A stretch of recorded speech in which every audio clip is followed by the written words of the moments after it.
7h17, estamos de volta com o Manhã no Ar e as principais notícias do dia. Vamos lá então para a Rádio A Crítica FM 93.1, interagir com o Márcio Paz Barreto, com a Micaele Cevalho. Bom dia, tudo bem com vocês? Bom dia, Wilson, tudo tranquilo. Tudo tranquilo no fim de semana? Maravilha. A chuva não chegou lá para casa de vocês não, aquele vendaval? Chegou, mas chegou fraca lá para casa, até porque eu também faço parte da Zona Norte, né? Mas o pior mesmo aconteceu lá no Conjunto Viver Melhor. É verdade, olha, lá para casa ficou o vento, o sol muito forte, e aí como já estava aí circulando na internet as imagens lá do Viver Melhor, barraca voando, tudo acontecendo, a gente ficou meio preocupado, fechando as janelas, mas o vento não chegou com aquela intensidade não. Menos mal. Bom, vamos falar de política, vamos falar da situação do Henrique Oliveira. Qual que é a cartada dele agora? Está tentando o quê? Pois é, né? Sabe aquela coisa do sou brasileiro e não desisto nunca, né? É o que está acontecendo com o Henrique Oliveira, que acredita ainda que ele pode voltar ao cargo, pode assumir como governador. O advogado de Henrique, que é o ex-ministro da Justiça, José Eduardo Cardoso, alega que durante a declaração do ministro Luiz Roberto Barroso, que foi o ministro relator dos processos que analisaram aí os embargos de declaração, né, no Supremo, ele diz que Henrique Oliveira ficou livre das acusações. Apenas a chapa foi acusada, né, de compra de voto e que ele estaria fora desse processo, né? Inclusive, ele poderia voltar ao cargo também e também ficar suspenso dessa coisa de ficar inelegível durante 8 anos. Ele estaria livre dessas acusações, né, Micaele? Mas é uma situação meio complicada se a gente observar. Olha, no dia 2 de outubro já é a data aí que o TRE vai entregar ao Amazonino Mendes o diploma de governador eleito. E aí, justamente agora, a gente tem essa polêmica aí do Henrique Oliveira, que quer retomar os direitos políticos. Pelo jeito, ele desistiu, Márcio Paz Barreto, de retomar o cargo agora. Ele só quer os direitos políticos para que ele possa aí se candidatar outras vezes. Ele deve entrar com recurso nesta segunda-feira ainda junto ao Supremo Tribunal Federal para que esses direitos políticos sejam retomados por ele, né? E aí possivelmente assumir o cargo de governador, já que ele alega que não foi acusado em nenhum momento da compra de votos, como foi acusado também o ex-governador José Melo. Pois é, e para isso, o advogado está argumentando a situação que aconteceu com a ex-presidente Dilma Rousseff e Michel Temer, né? A ex-presidente foi cassada, né, do cargo, mas o Michel Temer continuou, né, porque ela teria praticado o crime. E outra coisa, apesar dela ter sido cassada, ela não teve os direitos políticos cassados, né? Ela ainda tem a possibilidade dela se candidatar. No caso do Henrique Oliveira, ele foi junto com a cassação do Melo e também teve os direitos políticos cassados aí, né? Ele não vai poder se candidatar nos próximos anos. É verdade. Aí o advogado já tem uma vasta experiência nesse processo e já está argumentando justamente essa situação, tanto da presidente como também as declarações o aval, né, o que despachou o ministro Luiz Roberto Barroso, que foi o ministro relator de todo esse processo, que avaliou e julgou os argumentos, os embargos de declaração que foram impetrados junto ao Supremo Tribunal Federal. A gente vai acompanhar esse caso para saber até onde vai essa história e se Henrique consegue recuperar os direitos políticos dele, né? Agora tem ainda, falando de política, uma repercussão que ganhou as redes sociais nesse fim de semana, que foi a nomeação de Arthur Bisneto para a Casa Civil. A Casa Civil, que na verdade ele acaba virando o supersecretário da Prefeitura, que é administrada pelo pai dele. Muita gente reclamou, teve uma repercussão, alegando que isso seria nepotismo. O prefeito disse que é besteira quem pensa que isso seja nepotismo. É verdade, olha, uma supersecretaria, como se chama, até por conta dos recursos que ela movimenta.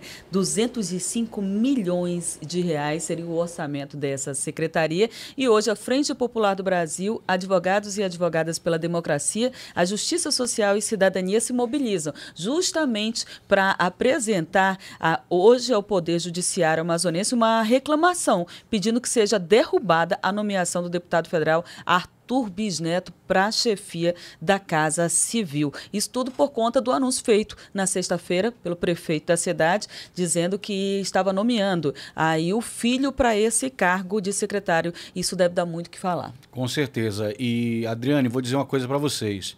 Se o prefeito diz que isso é uma besteira, é porque ele não conhece a súmula vinculante número 13 da Constituição Federal e do Supremo Tribunal Federal, que diz o seguinte, que a nomeação de cônjuge, ou seja, mulher ou marido, companheiro, parente, em linha direta, colateral, até o 3º grau, inclusive, né, em cargo de direção, chefia, assessoramento, função gratificada, de confiança, cargo de comissão,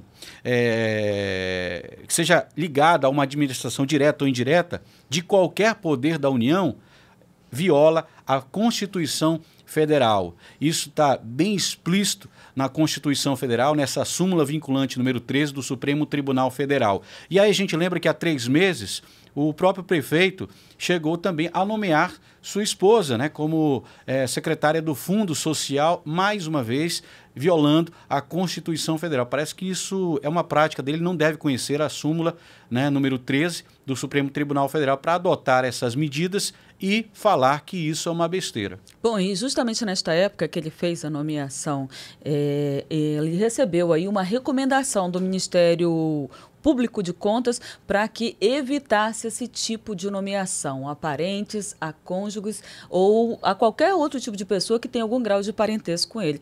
Pelo jeito, 3 meses depois, ele anuncia aí a nomeação do próprio filho. A gente não entende direito o que aconteceu, mas espero que a Justiça, né, verifique o que está acontecendo, até porque muita gente deve recorrer dessa situação. É verdade. E há várias frentes, vários movimentos sociais, inclusive os advogados e advogadas pela democracia, justiça social e cidadania já estão se mobilizando para entrar hoje, nesta segunda-feira, junto ao Tribunal de Justiça do Amazonas para derrubar essa decisão do prefeito Arthur Neto. Vamos aguardar ver qual o posicionamento do Tribunal de Justiça em relação a essa medida. E me causa muita estranheza, viu, Márcio Paes Barreto e Micaele Cevalho, o silêncio da Câmara de Vereadores, parece que ninguém viu nada, ninguém sabe de nada, OAB, Tribunal de Contas, Ministério Público, né? Esse é um ato ilegal e imoral. Não se tem a menor dúvida disso. Aí o prefeito vai dizer assim, é bobagem, é uma tolice de quem pensa que isso é nepotismo. No primeiro escalão não é não. Ainda mais uma pessoa tão competente como meu filho, que tem não sei quantos anos de vida pública, né? Tem um bom relacionamento na política, um cara bem articulado, vai dar tudo certo, vai destravar uma série de burocracias, não sei o que lá, determinar o quadro de integração dos ônibus, mais isso, mais aquilo. Ah, paciência, né? Os tempos são outros. Verdade. Isso contraria justamente o que você disse, isso. A recomendação do Ministério Público de Contas, que diz que, para o prefeito, para evitar essa prática de nepotismo na administração municipal. Então, parece que nem o Ministério Público de Contas o prefeito está respeitando. A gente vai continuar acompanhando esse caso, porque ainda vai dar muito o que falar e a gente não pode ser ingênuo diante de um momento político que a gente vive. Acabou de ter uma eleição, ano que vem tem eleição de novo. O Arthur Bisneto é deputado federal e aí tem que ser licenciado do cargo para assumir uma pasta aqui, porque como deputado ele precisa estar lá no parlamento. Não tem como estar lá em Brasília e estar aqui ao mesmo tempo numa pasta tão importante. Quem deve assumir no lugar dele é o Carlos Souza. Agora a gente muda de assunto, vamos falar de uma rua que foi asfaltada ali próximo à Avenida das Torres. E aí tem um detalhe, depois que essa rua foi asfaltada, tem uns postes que ficaram no meio dela. É uma situação bastante estranha, inclusive a gente tem imagem aí para mostrar. Olha só, essa foto está no portal A Crítica e também na capa do Jornal A Crítica de hoje. Para os ouvintes da rádio, é uma avenida com 3 faixas e em uma dessas faixas tem postes que estão cercadinhos. Agora a gente já está mostrando imagens ao vivo, são imagens ao vivo do nosso drone que está sobrevoando essa área da cidade.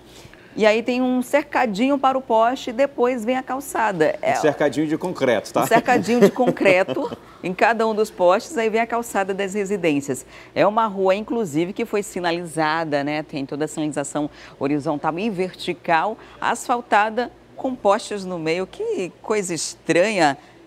Olha, é difícil de explicar, a gente vai tentar explicar aqui. O que aconteceu? A gente está vendo aí, são duas vias, né, de ida, duas de vinda, e uma das vias está ocupada aí justamente por esse cercadinho que seriam de concreto, na verdade, para evitar que alguém bata no poste, ou seja, o motorista que bater, ele se arrebenta, mas o poste vai ficar aí. O que aconteceu aí? Esses postes, de acordo com a Eletrobras, foram colocados há muito tempo atrás, logo que esse conjunto foi feito. Aí a Avenida Antônio Teles, no conjunto Águas Claras, na Zona Norte. E aí veio um projeto urbanístico para o bairro que foi colocado em prática no início deste ano. O projeto urbanístico ficou bonito. Teve a via, igual você falou, asfaltada, sinalização feita, tudo bonitinho. Só que o que aconteceu? Os postes continuaram onde estavam há muitos anos, há mais de 10 anos. Eles não retiraram o poste e colocaram para a calçada. Esses dois estavam no meio da via, o asfalto passou e deixa o poste aí, né? A gente faz o nosso serviço aqui, fizeram o serviço do asfaltamento. E esses postes ficaram aí oferecendo risco para a população. Eles reclamam que são cerca de 25 metros ali, ó, entre um poste e o outro, que a via não pode ser utilizada e, além de ser risco de acidente, os motoristas reclamam que parte da via não pode realmente ser utilizada. A proposta ali foi por água abaixo, a proposta de urbanização. E aí a Eletrobras foi procurada para saber o que aconteceu nessa situação desses postes no meio da pista. A Eletrobras disse que chegou a ser contactada pela prefeitura para fazer a retirada dos postes. A informação dela é de que ela chegou a fazer um orçamento e que esse orçamento para a retirada dos postes e colocação deles na calçada, tirá-los do meio da via, foi feito, o orçamento foi passado para a prefeitura. E a prefeitura não deu mais notícia. Já a prefeitura disse que solicitou a retirada dos postes e depois que a Eletrobras deu essa informação de que estava esperando o aval da prefeitura do orçamento, ver se concordava ou não, para que os postes fossem retirados, a prefeitura deu a informação de que isso é um trâmite burocrático, que demora um pouco para a população esperar que isso vai ser resolvido, que o poste vai ser retirado. E depois de tanta divulgação da imprensa em torno dessa situação, que é absurda, eles disseram que dentro desse mês ainda vão solucionar o problema. Então, faltava o quê, hein, Adriane Diniz e o seu Lima, para resolver esse problema aí? Será que isso daí já é um negócio da cidade inteligente? Pois é, eu achei muita inteligência também. Eu digo, de repente, eu que não estou conseguindo entender. Talvez. Olha, eu vou falar uma coisa para você, Wilson Lima. Tem coisas que só acontecem em Manaus mesmo, olha.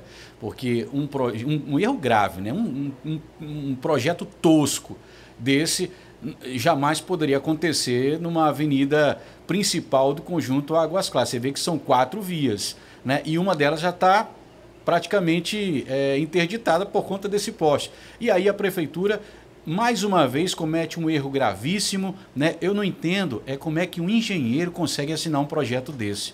Estuda tanto tempo para fazer um projeto seguro, com todo o aval, e a gente vê um projeto urbanístico desse, com um erro gravíssimo.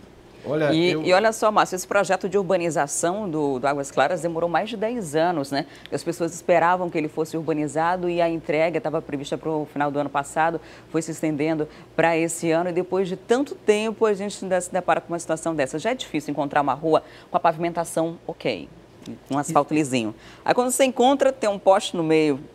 E você viu, ele fica bem próximo da esquina, ou seja, o motorista que vai cruzar aquelas vias, ele não tem visão nenhuma dos carros que vêm da outra direção, ou seja, é um risco muito grande. E custou 74 milhões. Pois é, quem dobra a direita ali, olha só, quem dobra a direita já não pode pegar a mão da direita, que é a principal. Ele vai ter que abrir para pegar a outra mão, né, de velocidade mais... de alta velocidade, ou seja, é muito complicado. Agora, isso. Se você vem cruzando ali, ó, vai cruzar essa via aí, que são, né, 2 vias, na verdade, a avenida. Vai cruzar a avenida, faz o quê? Para no meio da rua para ver se vem carro lá da direita? Tem situação, né, Wilson, que a gente diz assim, não precisa nem ser engenheiro para a gente ver que o negócio está errado, sabe? Então, é inadmissível que isso aconteça aqui na nossa cidade. E aí a gente se depara com aberrações como essa de erros urbanísticos, erro de planejamento, erro de projeto, uma inércia do poder público quanto a esses problemas. E aí, em contrapartida, a gente fala do assunto anterior.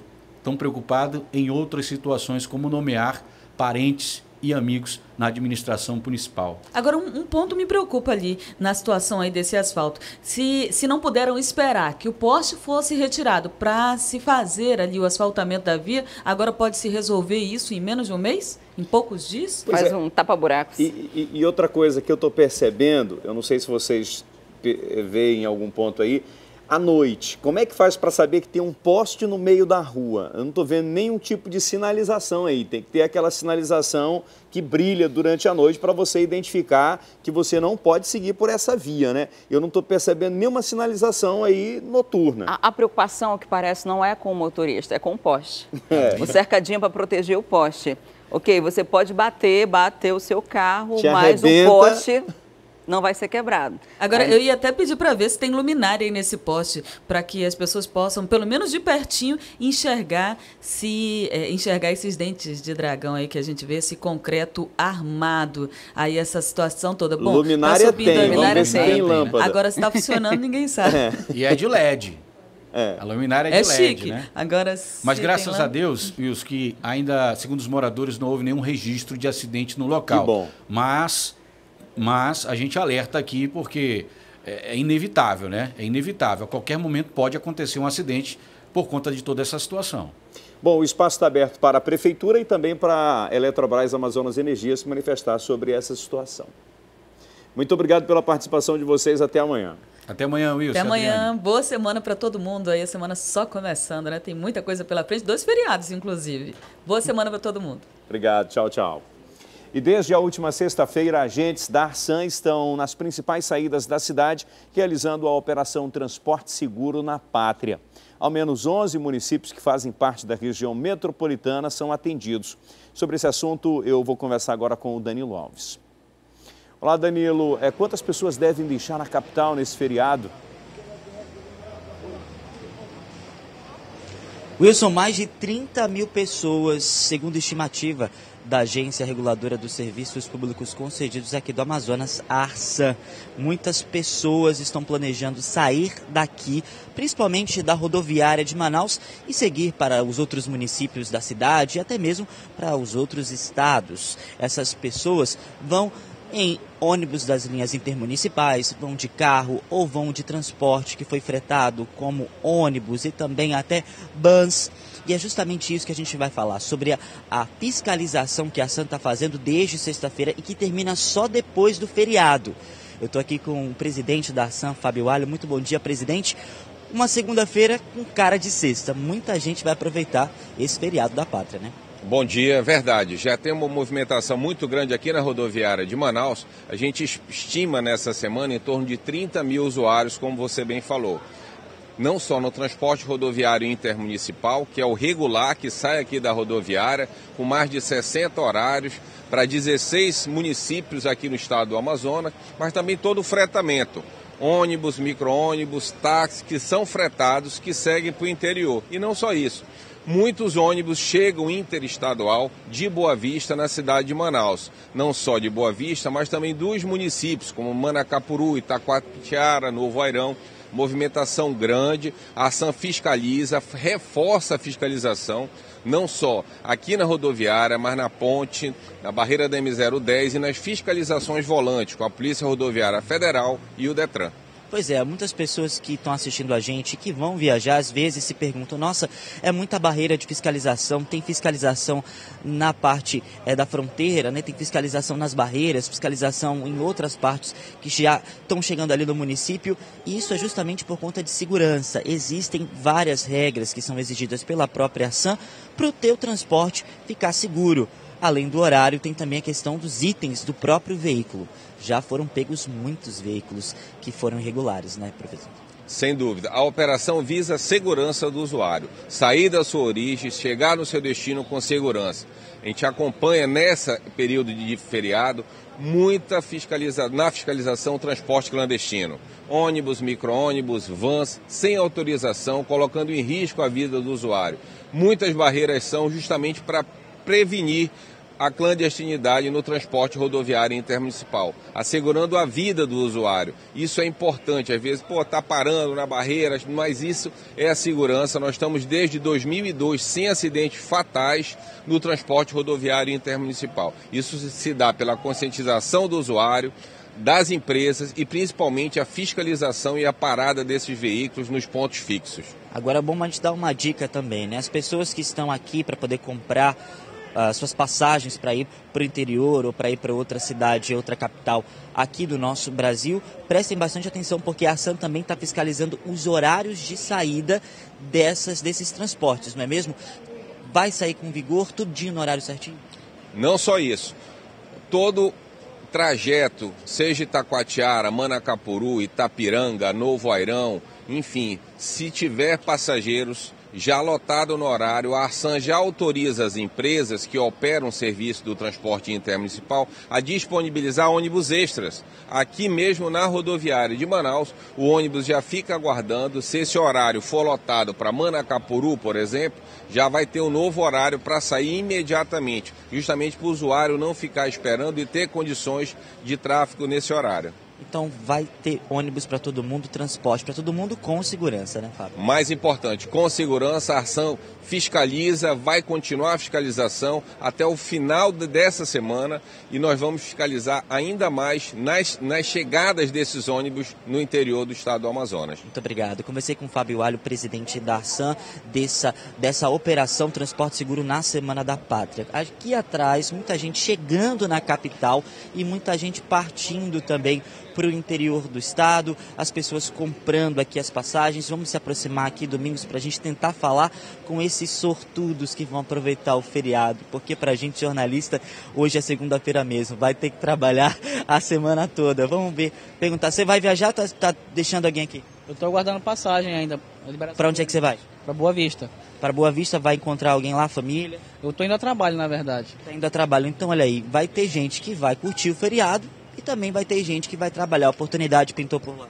Isso, pintou a oportunidade e eu estou indo para lá hoje, preciso ir hoje. Só que eu estou esperando a liberação de ônibus, está tudo cheio.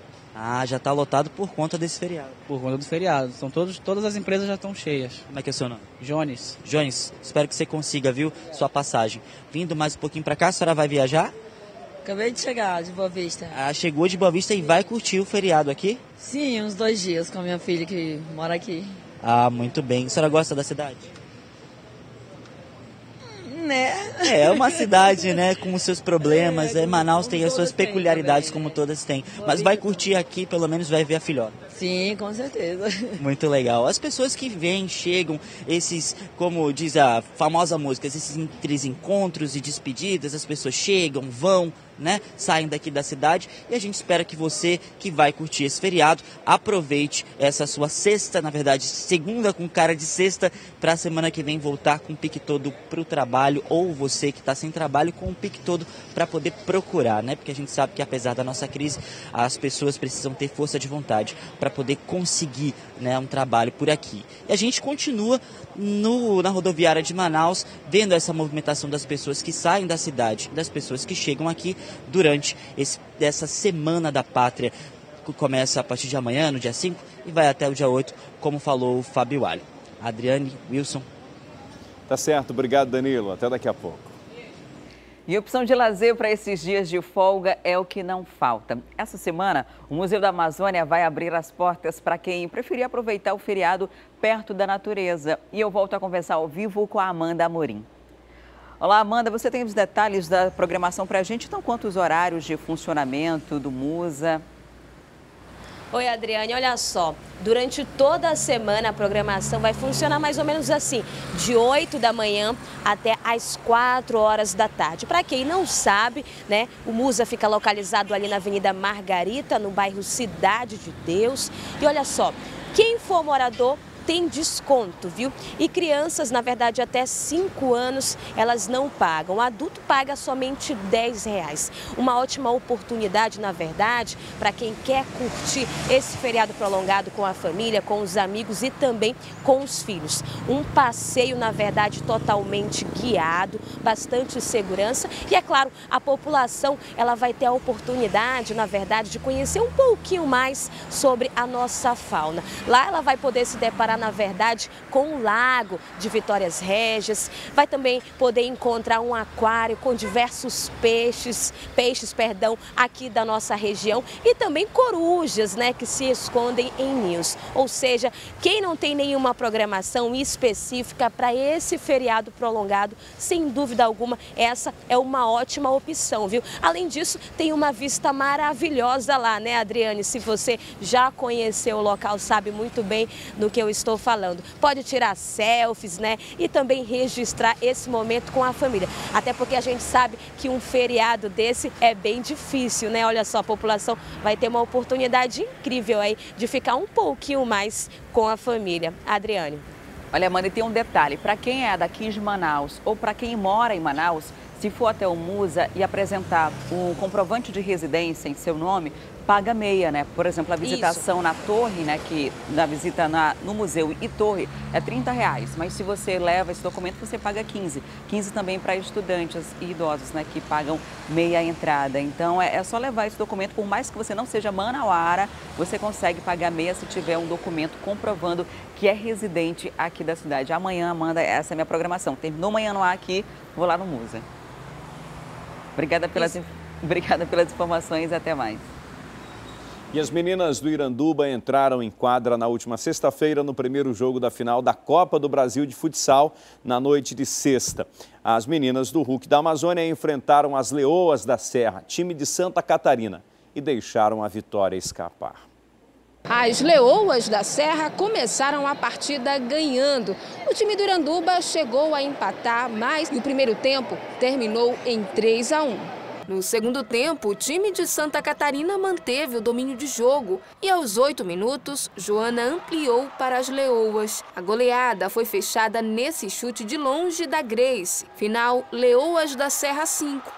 Iranduba 1. A gente fez um bom jogo, a gente saiu com resultado positivo, mas não tem nada ganho. A gente vai voltar, vai jogar em casa, a gente vai ter as mesmas dificuldades que encontrou aqui. A gente sabe que não tem nada ganho, o resultado positivo nos favorece em casa, mas não tem nada resolvido. A gente sabe que lá elas vão ir querer ganhar da mesma forma que a gente chegou aqui querendo ganhar. Apesar da derrota, o Iranduba segue vivo na Copa do Brasil de Futsal. Basta uma vitória no próximo jogo para levar a decisão para a prorrogação. A goleada desta sexta não abalou o time e, assim como o técnico, as jogadoras tentam manter o otimismo. A gente sabia que ia ser um jogo difícil pela equipe delas, só jogar em salão, né? Mas isso não é desculpa, a gente precisa trabalhar bastante em cima dos nossos erros para fazer um bom jogo lá. Então a gente vai trabalhar essa semana aí e esperamos reverter esse resultado na próxima semana. Basta um resultado de 1-0 lá, a gente volta a estar na competição e aí vamos para a prorrogação.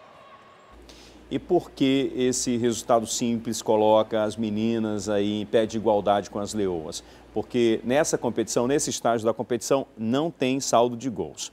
A volta dessa partida está marcada para o dia 9 de setembro em Santa Catarina. Então, toda a sorte do mundo para as nossas meninas do Hulk. E a Arena da Amazônia ficou lotada nesse fim de semana. Os jogadores da seleção brasileira treinaram por lá. Muita festa e comemoração com a visita de Neymar.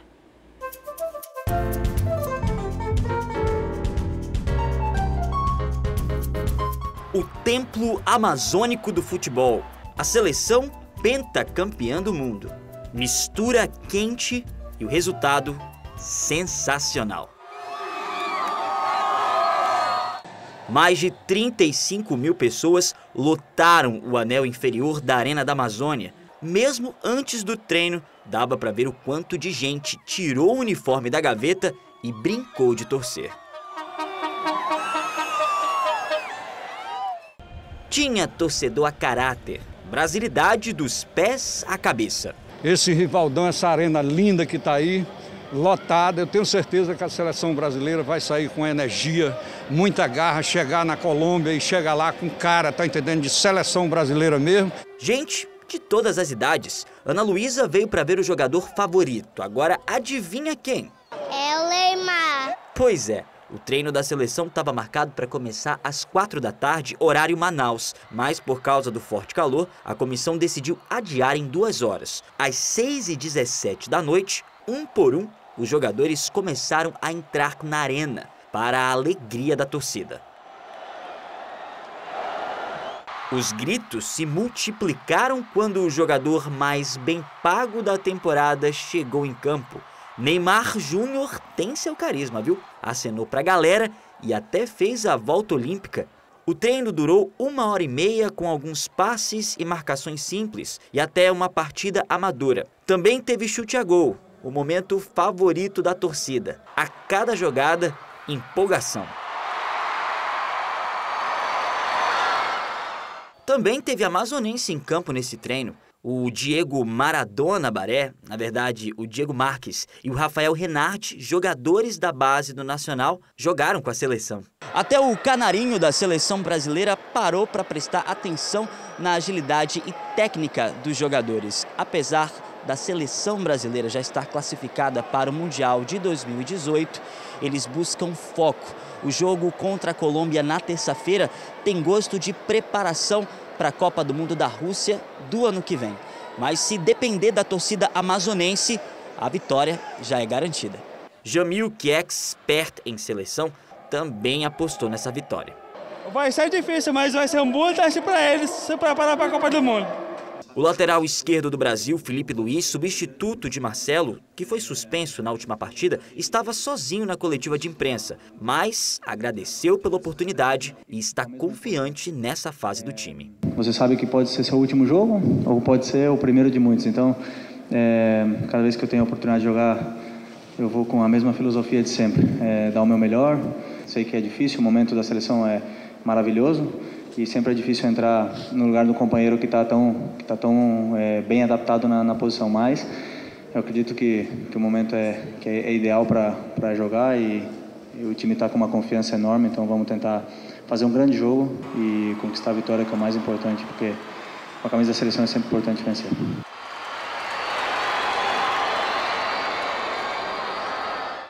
Muito bacana. Foi só um treino e a arena ficou dessa forma, né? Completamente lotada, aí cerca de 30 mil torcedores. Houve repercussão no país inteiro, né? Porque só para ver o Neymar, e eu passei na Constantino Neri antes do jogo, 2 dias antes, e a fila já era enorme para fazer a troca pelo ingresso, né? E o resultado foi esse, muito bonito de ver a torcida toda prestigiando. Afinal de contas, é um momento histórico e essa seleção, se Deus quiser, vai ser a seleção que vai fazer a gente se recuperar daquele 7-1. Pois é, e isso também, Adriane Diniz, é um pouco dessa sequência, né, que vem sendo mantida pelo Tite, de vitórias, e temos alguns ingredientes aí, né? Temos jogadores que estão se destacando internacionalmente e dispensa comentários nessa situação do Neymar, né, que é o jogador mais bem pago do mundo, está lá no PSG e a contratação dele ganhou os holofotes mundiais. Olha só, na continuação do Manhã no Ar, exclusiva na internet, no aplicativo A Crítica Play, nós vamos ver o treino de uma outra atleta que dá show de futebol. Você quer saber quem é? Então continua com a gente, terminando aqui na telinha da TV A Crítica, a gente continua com esse conteúdo exclusivo para você na internet. O treino que a gente mostrou aí foi no sábado, né? Aberto. O aberto. A seleção brasileira também treinou no domingo aqui em Manaus, lá na Arena da Amazônia. Só que o treino foi aberto apenas para a imprensa, Adriane Diniz. Treino leve para se adaptar ao calor. A parada em Manaus foi estratégica para os jogadores se adaptarem à temperatura que vão encontrar na Colômbia. Em campo, Marquinhos, Daniel Alves, Thiago Silva e Neymar. 4 craques do Paris Saint-Germain na Arena da Amazônia. Apenas 25 minutos foram liberados para a imprensa. Um treino rápido com bola antes de um jogo difícil. O Brasil vem de 9 vitórias consecutivas nas eliminatórias sul-americanas. E com a última vitória diante do Equador na semana passada, a seleção garantiu o primeiro lugar do torneio classificatório com 36 pontos, 11 a mais que a segunda colocada, a Colômbia. O Tite, ele tem os pés no chão, né? Sabe viver o hoje, mas também ele sabe muito bem analisar e preparar o amanhã. Então acho que, como ele mesmo diz pra gente, expõe pra gente, a Copa do Mundo já começou pra gente. A partir do momento que a gente conseguiu essa classificação para a Copa do Mundo, então a gente tem que jogar, competir, já olhando lá para a Copa do Mundo, para chegar muito bem preparado para disputar esse campeonato, que é o campeonato, se não o mais difícil, é um dos mais difíceis. Para o próximo jogo, mudanças na defesa. Além de Thiago Silva no lugar de Miranda, que está lesionado, Felipe Luiz deve ficar com a vaga de Marcelo, que está suspenso.